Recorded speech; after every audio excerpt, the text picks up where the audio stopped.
Frames of founders అనే ఒక activity ఒక ర్యాంప్ స్కీమ్ కింద నిమ్స్మీ ఆధ్వర్యంలో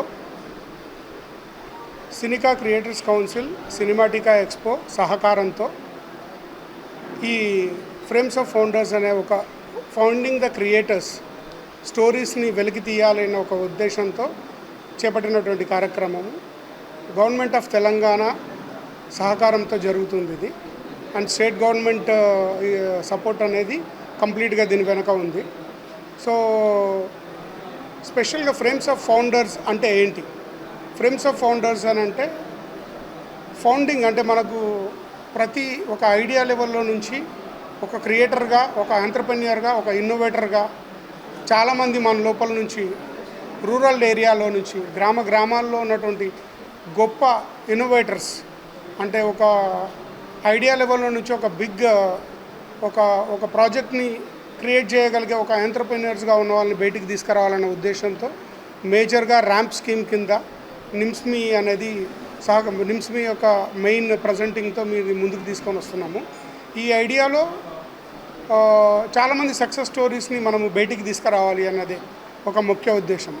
ఫర్ ఎగ్జాంపుల్ మల్లేశం అన్న ఒక మదర్ కోసము ఒక చేనేత ఇండస్ట్రీస్లోనే ఒక ఇన్నోవేషన్ ఐడియా ద్వారా ఒక ఇన్స్పైరింగ్ స్టోరీ చేసి ఒక నేషనల్లోనే ఒక పెద్ద గుర్తింపు వచ్చినటువంటి ఒక మలేషియం స్టోరీని, ఒక ట్రాన్స్ఫర్మేషన్ని మీ ముందుకు తీసుకురాగలిగే ఉద్దేశం ఏదైతే ఉందో అంటే అలాంటి స్టోరీలు చాలామందిలో మనకు అలాంటి ఒక మలేషియం లాగా ఇంకో క్రియేటర్ లాగా చాలామంది అంటే ఎన్నో మంది ఇన్నోవేటర్స్ ఉన్నారు కదా, వాటిని వెలికి తీయాలన్న ఉద్దేశమే ఈ ర్యాంప్ స్కీమ్ యొక్క ముఖ్య ఉద్దేశం. సో నా గురించి చెప్పాలి అని అంటే నేను పాలెం గ్రామం, నాగర్ కర్నూలు జిల్లా. ఇప్పుడు ఒకప్పటి ఉమ్మడి మహబూబ్నగర్ జిల్లాలో పాలెంలో ఒక వ్యవసాయదారుడి కుటుంబంలో పుట్టిన నేను చిన్నప్పటి నుంచే నాకు చిత్రకళ పట్ల ఆసక్తి ఉండడం వల్ల అట్ ది సేమ్ టైం అకాడమిక్స్లో కూడా నేను బాగా చదువుకునేవాడిని. బీచ్పల్లి గురుకుల విద్యాశాలలో నా విద్యాభ్యాసం జరిగింది.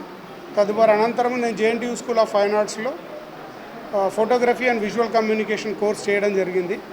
ఒక డాక్టర్గా, ఒక వెటర్నరీ, ఒక అగ్రికల్చర్, బీయూఎస్, బీడీఎస్ ఇలాంటివి చేయగలిగి ఉన్నప్పటికీ నాలో ఉన్నటువంటి ఒక కళాకారుడి ద్వారా నేను కళల వైపు వెళ్ళాలి అన్న ఒక ఆసక్తి వల్ల నేను ఫైన్ ఆర్ట్స్ చేయడం జరిగింది.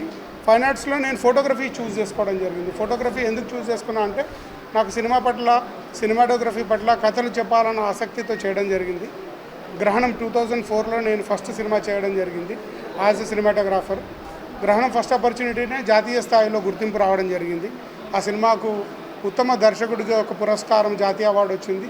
దానివల్ల నాకు ఒక ఐడెంటిటీ వచ్చింది ఒక సినిమాటోగ్రాఫర్గా.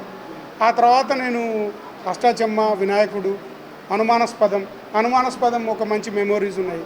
అనుమానాస్పదం సినిమా నేను వంశీ గారు అన్వేషణ యొక్క సీక్వెల్ లాంటి సినిమా జరిగినప్పుడు నేను సినిమాటోగ్రాఫర్గా ఎంపిక కావడం జరిగింది. ఆ సినిమా చేస్తున్నప్పుడు మన గ్రామంలో, మన ఊర్లో అంటే ఒక ఫారెస్ట్, రంపచోడవరం అలాంటి ప్రాంతాల్లో తీయాల్సినటువంటి సినిమా అది. ఒక సాంగ్ కోసం పిల్లల మర్రిని నేను తీసుకురావడం జరిగింది. పిల్లల మర్రిలో 4 రోజులు షూటింగ్ ఇక్కడ జరిగింది. ఎగ్జాక్ట్లీ అది 2006-7లో చేయడం జరిగింది. అది నేనే సినిమాటోగ్రాఫర్. ఇక్కడ ఒక 4 రోజులు రాత్రి పగలు ఉండి మన పిల్లల మర్రిని ప్రొజెక్ట్ చేయాలి సినిమాలో అని చేశాము. ఇళయరాజా గారు మ్యూజిక్, కొయలాలో అనే ఒక సాంగ్ని ఈ కొండల మధ్యన, ఆ చెట్ల మధ్యన ఉన్నటువంటి చిత్రీకరణ చేయడం జరిగింది. సో అలాగా అష్టాచెమ్మ, తర్వాత లోఫర్, జ్యోతిలక్ష్మి వాటితో పాటు నేను దర్శకుడిగా లోటస్ పాండ్ అనే ఒక సినిమాని రచయిత, దర్శకుడిగా సినిమా చేయడం జరిగింది. అది నా బాల్యంకి సంబంధించినటువంటి మెమొరీస్తో లోటస్ పాండ్ అనే సినిమాని కథ రాయడం జరిగింది. అది బీచ్పల్లికి సంబంధించిన నేపథ్యంలో జరిగిన స్టోరీ. కానీ నేను హిమాలయాల్లో షూట్ చేశాను. ఎందుకంటే మనకున్న ఈ డ్రై ల్యాండ్స్లో హిమాలయాలు మంచు చూడాలన్న నా కోరిక. అది ఒక క్యారెక్టర్ కోరికగా పెట్టి మంచు పర్వతాల్లో ఉన్నటువంటి లోటస్ పాండ్ యొక్క అన్వేషణ మీద జరిగే కథ, నేపథ్యంలో జరిగే కథ, దానికి జాతీయ స్థాయిలో, అంతర్జాతీయ స్థాయిలో రకరకాల ఫిల్మ్ ఫెస్టివల్లో పార్టిసిపేట్ చేయడం జరిగింది. దాని తర్వాత నేను పూరి జగన్నాథ్ గారితో, జయంత్ పరంజీ గారితో, రకరకాల దర్శకులు, పెద్ద పెద్ద దర్శకులతో పనిచేయడం జరిగింది. ఇంద్రగంటి మోహనకృష్ణ గారితో నా ప్రయాణం 10 సినిమాల దగ్గర చేశాము. లాస్ట్ రీసెంట్గా జెంటిల్మెన్, అండ్ మీ సినిమా సారంగపాణి జాతకం, అమ్మాయి గురించి మీకు చెప్పాలి, ఇలాంటి సినిమాలు నేను సినిమాటోగ్రాఫర్గా చేయడం జరిగింది.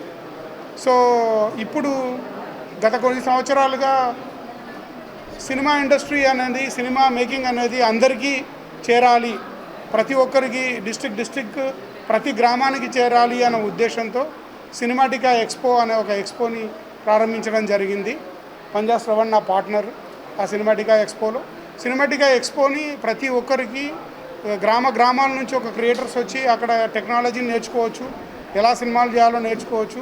అక్కడ ఉన్నటువంటి ప్రముఖులు, సెలబ్రిటీలు, డైరెక్టర్లు, సినిమాటోగ్రాఫర్స్ అందరినీ కూడా కలవచ్చు, వాళ్ళ దగ్గర టిప్స్ నేర్చుకోవచ్చు, టెక్నాలజీ నేర్చుకోవచ్చు. కెమెరాలు చేతి ద్వారా టెస్ట్ చేస్తూ మీరు హ్యాండ్స్ ఆన్ ఎక్స్పీరియన్స్ని మీరు పొందొచ్చు అన్న ఉద్దేశంతో చేయడం జరిగింది. 3 years సక్సెస్ఫుల్గా జరిగింది. అది 4th year మేము ఆల్రెడీ అనౌన్స్ చేశాము December 1 and 2లో. దీని వెనక సినికా క్రియేటర్స్ కౌన్సిల్ యాక్చువల్గా స్థాపించడం జరిగింది. దీని ఉద్దేశంతోనే అది ఒక నాన్ ప్రాఫిట్ ఆర్గనైజేషను, అది నిమ్స్మీ సహకారంతో మేము యాక్చువల్గా ఈ స్టోరీస్ని అన్నిటినీ రికార్డ్ చేసి ప్రతి ఒక్కరి స్టోరీస్ని, ఇట్లా సక్సెస్ స్టోరీస్ని, ప్రతి ఒక్కరి స్టోరీస్ని మేము వెలికి తీయాలన్న ఉద్దేశంతో ముందుకు రావడం జరిగింది.